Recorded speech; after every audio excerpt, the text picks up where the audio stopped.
احنا المجلس الجماعي للطفل بتطوان. كيتكون هذا المجلس من 220 عضو. في الاول كانت كقاعده ناخبه، تختاروا على معيار التفوق. من بعد تم الترشيح، فتختاروا 55.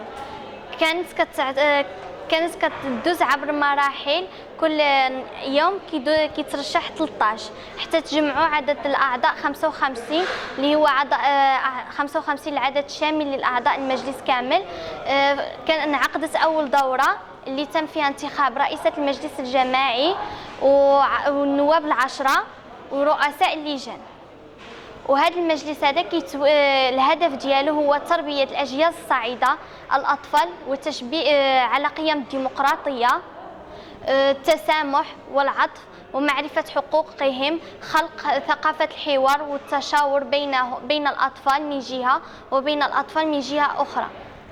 ملي كيكون عندنا دوره كنتلاقاو برئيس الجماعه الحضاريه اللي كيشاركنا في انعقاد الدوره ديالنا بالتدخلات ديالو.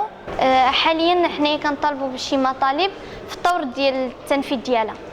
مثلا حنايا كنا طالبنا الامن، تكثيف جهود الامن امام محيطات المدرسه. بغيناها تكون كثر، تكثف كثر، لان في حالات الغياب الامن كيوقع بزاف ديال جرائم الاطفال.